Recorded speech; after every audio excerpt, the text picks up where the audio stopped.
যুগে যুগে আমাদের এই পৃথিবীতে অনেক জিনিয়াস মানুষের আবির্ভাব হয়েছে, কিন্তু আমরা শুধু এইসব জিনিয়াস মানুষদের দেখে গিয়েছি এবং চিনে গিয়েছি, অথচ আমরা কখনো দেখিনি আসলে তাদের কথা বলার স্টাইল কেমন ছিল। তো চলুন আজকের এই ভিডিওতে এই জিনিয়াস মানুষদের সম্পর্কে জানা যাক এবং তাদের ভয়েস শোনা যাক। আর চ্যানেলে যারা নতুন তারা অবশ্যই সাবস্ক্রাইব করবেন। Adolf Hitler. পৃথিবীর ইতিহাসে অন্যতম দুর্ধর্ষ ব্যক্তি ছিলেন অ্যাডলফ হিটলার। মূলত তার কারণেই দ্বিতীয় বিশ্বযুদ্ধের সূচনা হয়েছিল এবং তিনি একসাথে 60 লক্ষ ইহুদিদের মেরেছিলেন। তার জীবনকাল হল 1889 সাল থেকে 1945 সাল পর্যন্ত।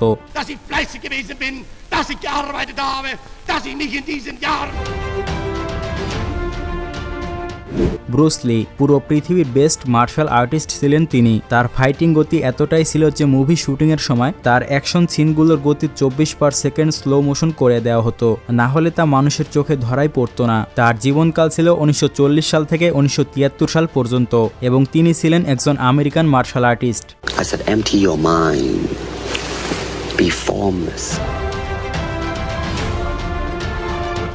Albert Einstein. পৃথিবীর সবচেয়ে বুদ্ধিমান ব্যক্তি ছিলেন বিজ্ঞানী আলবার্ট আইনস্টাইন। তিনি এমনই একজন ব্যক্তি ছিলেন যিনি তার জীবনে কখনো ভুল করেননি। আলবার্ট আইনস্টাইনের দেওয়া সূত্র ছাড়া আজও বিজ্ঞান তার গবেষণায় অচল। তার জীবনকাল ছিল 1869 সাল থেকে 1955 সাল পর্যন্ত এবং তিনি ছিলেন একজন জার্মান নাগরিক। It followed from the special theory of relativity.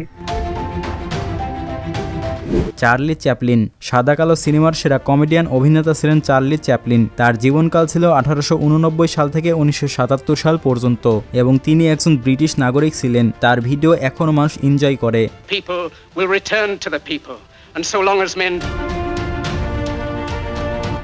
Mahatma Gandhi. ভারতের স্বাধীনতা সংগ্রামের এক অন্যতম ব্যক্তি ছিলেন মহাত্মা গান্ধী। তার জীবনকাল ছিল 1869 সাল থেকে 1947 সাল পর্যন্ত। অহিংস আন্দোলনের জন্য গোটা বিশ্বই তাকে শ্রদ্ধা করে। মূলত তিনি পেশায় ছিলেন একজন ইন্ডিয়ান লয়ার, আর বিশেষ করে তিনি গরিব মানুষের অধিকারের জন্য সংগ্রাম করেছেন। I regard myself as a soldier, though a soldier of Michael Jackson. Michael Jackson ছিল একজন বিখ্যাত সিঙ্গার এবং ডান্সার, আর তিনি একমাত্র ব্যক্তি ছিলেন যিনি 150 বছর বাঁচতে চেয়েছিলেন। এ কারণে প্রতিদিন ডাক্তাররা তার পুরো বডি চেক আপ করত, কিন্তু মাত্র 50 বছর বয়সে তিনি মৃত্যুবরণ করেছেন। Why would I want a white child to play me? I'm a black American. I'm proud to be a black. Nikola Tesla. পৃথিবীর ইতিহাসে সর্বশ্রেষ্ঠ একজন বিজ্ঞানী ছিলেন নিকোলা টেসলা। মূলত তার আবিষ্কারের ফলে পুরো বিশ্ব জুড়ে আজ অল্টারনেটিং কারেন্ট ঘরে ঘরে পৌঁছে গিয়েছে। তার জীবনকাল ছিল 1856 সাল থেকে 1943 সাল পর্যন্ত এবং তিনি ছিলেন একজন আমেরিকান নাগরিক। Electric power is everywhere present in unlimited quantities. It can drive the world's machinery without the need of coal, oil, gas or any other fuel. Boxer Muhammad Ali. পুরো বিশ্বের একজন দুর্ধর্ষ বক্সার ছিলেন মোহাম্মদ আলী। তার জীবনকাল ছিল 1942 সাল থেকে 2016 সাল পর্যন্ত। আমেরিকার মতো দেশে তিনি কালেমা পড়ে মুসলমান হয়েছিলেন, আর এই বিষয়টি নিয়ে পুরো আমেরিকা তোলপাড় হয়ে গিয়েছিল। 1964 সালে 22 বছর বয়সে খ্রিস্টান ধর্ম ছেড়ে তিনি মুসলিম ধর্ম গ্রহণ করেছিলেন। 15 times I've told the clown what round he's going down, and this chump ain't no different. Joseph Stalin.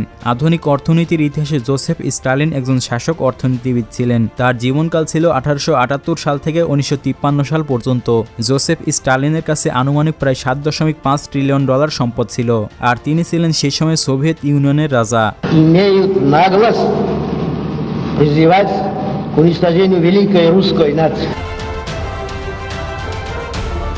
Mother Teresa. সারা বিশ্বের কাছে অতি পরিচিত একজন নারী ছিলেন মাদার তেরেসা। মূলত তিনি ছিলেন একজন ক্যাথলিক সন্ন্যাসিনী এবং খ্রিস্টান ধর্মপ্রচারক। তার জীবনকাল ছিল 1910 সাল থেকে 1997 সাল পর্যন্ত। সবার কাছে তিনি মাদার তেরেসা নামে পরিচিতি পেলেও তার আসল নাম ছিল মেরি টেরিজা। মাদার তেরেসাকে একজন ভারতীয় হিসেবে মনে করা হলেও তার জন্মস্থান ছিল ম্যাসিডোনিয়াতে। I personally am most unworthy. Abraham Lincoln. আমেরিকার ইতিহাসে শ্রেষ্ঠ প্রেসিডেন্ট ছিলেন আব্রাহাম লিঙ্কন। তার জীবনকাল ছিল 1809 সাল থেকে 1865 সাল পর্যন্ত। 1861 সালে তিনি আমেরিকার 16তম প্রেসিডেন্ট হয়েছিলেন। I am Abraham Lincoln and I want to put my dick in your mouth and I want to put my balls in your jaw and liberate my sperm cells. পেলে ছিলেন একজন ব্রাজিলিয়ান বিখ্যাত footballer. তার জীবনকাল ছিল 1940 সাল থেকে 2022 সাল পর্যন্ত। ফুটবলের ইতিহাসে সর্বকালের সেরা ফুটবলার ছিলেন পেলে। এ কারণে ব্রাজিল দেশ সম্মানের সাথে তাকে সমাধিস্থ করেছে। দিয়াগো ম্যারাডোনা আর্জেন্টিনার একজন কিংবদন্তি ফুটবলার ছিলেন দিয়াগো ম্যারাডোনা। 1986 সাল থেকে 1994 সাল পর্যন্ত বিশ্বকাপে মানুষের কাছে সবচেয়ে বড় তারকা ছিলেন দিয়াগো ম্যারাডোনা। তার জীবনকাল ছিল 1960 সাল থেকে 2020 সাল পর্যন্ত। আর্জেন্টিনার মানুষ এখনও ম্যারাডোনাকে ফুটবলের গড হিসেবে মনে করে।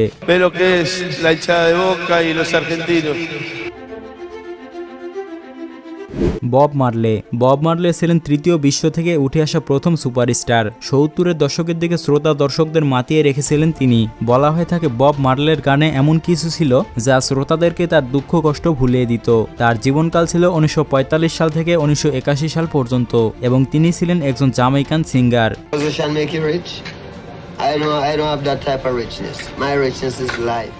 নেলসন ম্যান্ডেলা বিশ্বের সবচেয়ে জনপ্রিয় ও আকর্ষণীয় রাষ্ট্রনায়ক ছিলেন নেলসন ম্যান্ডেলা। মূলত তিনি ছিলেন দক্ষিণ আফ্রিকার প্রেসিডেন্ট। তার জীবনকাল ছিল 1918 সাল থেকে 2013 সাল পর্যন্ত।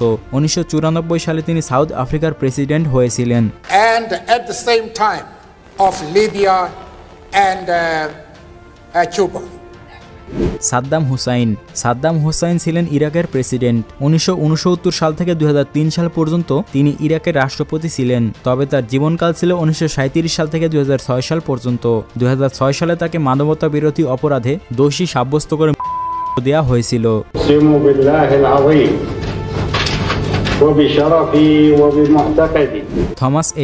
থমাস এডিসনই সেই ব্যক্তি যিনি বৈদ্যুতিক বাতি আবিষ্কার করেছিলেন। এ কারণে আমেরিকার ইতিহাসের শ্রেষ্ঠ উদ্ভাবক হলেন থমাস এডিসন। শুধু বৈদ্যুতিক বাতি বললে ভুল হবে। তার আবিষ্কারের মধ্যে রয়েছে গ্রামোফোন, ভিডিও ক্যামেরা এবং পৃথিবীর ইন্ডাস্ট্রিয়াল গবেষণাগার। তার জীবনকাল ছিল 1847 সাল থেকে 1931 সাল পর্যন্ত।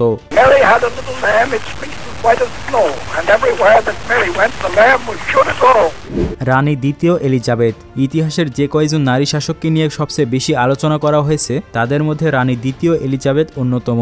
ব্রিটিশ সাম্রাজ্যকে আধুনিকায়নের পাশাপাশি দ্রুতগামী পৃথিবীর সঙ্গে টিকিয়ে রাখতে গুরুত্বপূর্ণ ভূমিকা পালন করেছেন তিনি। ইংল্যান্ডের দ্বিতীয় এলিজাবেথ বিশ্বের সবচেয়ে ক্ষমতাধর ব্যক্তি ছিলেন। তার জীবনকাল ছিল 1926 সাল থেকে 2022 সাল পর্যন্ত। How to take advantage of the new life without losing the best of the old. Steve jobs বিশ্বের প্রযুক্তির জগৎ বদলে দেয়া এক পুরুষের নাম হচ্ছে স্টিভ জবস। বর্তমানে পৃথিবীর সবচেয়ে এক্সপেন্সিভ মোবাইল ফোন হচ্ছে আইফোন, যার প্রতিষ্ঠাতা হলেন স্টিভ জবস। তার জীবনকাল ছিল 1955 সাল থেকে 2011 সাল পর্যন্ত এবং তিনি ছিলেন একজন আমেরিকান নাগরিক। 5 months ago I had a liver transplant. Pablo Picasso সর্বকালের সবচেয়ে জনপ্রিয় চিত্রশিল্পীদের মধ্যে একজন। তিনি প্রায় 20,000-এর মতো শিল্পকর্ম সৃষ্টি করেছেন। তার জীবনকাল ছিল 1881 সাল থেকে 1973 সাল পর্যন্ত। তার জন্মস্থান স্পেনে হলেও তিনি মৃত্যুবরণ করেছেন ফ্রান্সে। Nuestros oyentes esperarán con mucha emoción unas palabras de usted, Pablo Picasso. Yo no le voy a preguntar nada.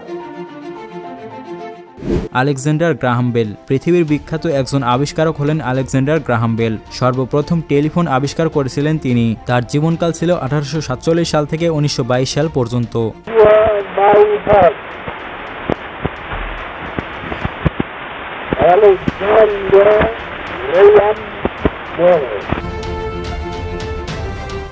আল কাপন পৃথিবী বিখ্যাত একজন ভয়ঙ্কর ছিলেন আল কাপন। একসঙ্গে প্রায় শতাধিক মানুষ করার রেকর্ড রয়েছে আল কাপনের। তার জীবনকাল ছিল 1899 সাল থেকে 1947 সাল পর্যন্ত এবং তিনি ছিলেন একজন আমেরিকান নাগরিক।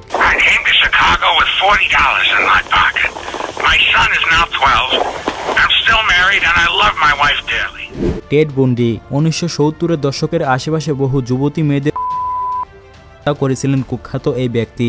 এছাড়াও তিনি ছিলেন একজন ভয়ানক।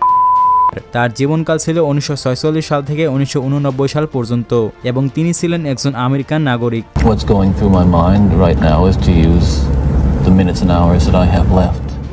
ম্যারি কুরি পৃথিবীর ইতিহাসে তিনি একমাত্র ব্যক্তি যিনি বিজ্ঞানের 2টি শাখায় নোবেল পুরস্কার পেয়েছিলেন, মানে পদার্থবিজ্ঞান ও রসায়নে। তার জীবনকাল ছিল 1867 সাল থেকে 1934 সাল পর্যন্ত। তবে তিনি পোল্যান্ডে জন্মগ্রহণ করলেও মৃত্যুবরণ করেছেন ফ্রান্সে। But no one of us can do much Yet each of us perhaps Kobe Bryant আমেরিকার বিখ্যাত বাস্কেটবল প্লেয়ার ছিলেন কোবে ব্রায়ান্ট। তার জীবনকাল ছিল 1978 সাল থেকে 2020 সাল পর্যন্ত। তার অসাধারণ খেলার জন্য পুরো বিশ্বের মানুষ তাকে এক নামে চিনত। 2020 সালে একটি মর্মান্তিক হেলিকপ্টার দুর্ঘটনায় মারা গিয়েছেন তিনি। I can't believe how fast 20 years went by. I mean, this is crazy. This is absolutely crazy. And পৃথিবীর ইতিহাসে অনেক জিনিয়াস মানুষের আবির্ভাব হয়েছে, যাদের নাম সারা জীবন ইতিহাসের পাতায় লেখা থাকবে। তবে এর মধ্যে সকলের ভয় সংগ্রহ করা পসিবল না, কারণ 19 শতকের আগে যে জিনিয়াস মানুষেরা পৃথিবী থেকে বিদায় নিয়েছে তাদের ভয়েস রেকর্ড করা সম্ভব হয়নি, কারণ সেই সময় কোনো রকম মাইক্রোফোন আবিষ্কার হয়নি। তবে আমি চেষ্টা করেছি যে বিখ্যাত মানুষদের নিয়ে সবসময় আলোচনা হয় তাদের নিয়ে কথা বলার। তবে এর মধ্যে যদি কোনো জিনিয়াস মানুষ বাদ পড়ে যায়, মানে যাদের ভয়েস ইন্টারনেটে রয়েছে, তাহলে তার নাম আপনি কমেন্ট করে জানাবেন। এন্ড পরবর্তীতে আমি আবার তাদেরকে নিয়ে একটি অন্য ভিডিও বানানোর চেষ্টা করব। আর ভিডিওটি ভালো লাগলে চ্যানেলটিকে সাবস্ক্রাইব করবেন। দেখা হচ্ছে পরবর্তী নতুন কোনো ভিডিওতে।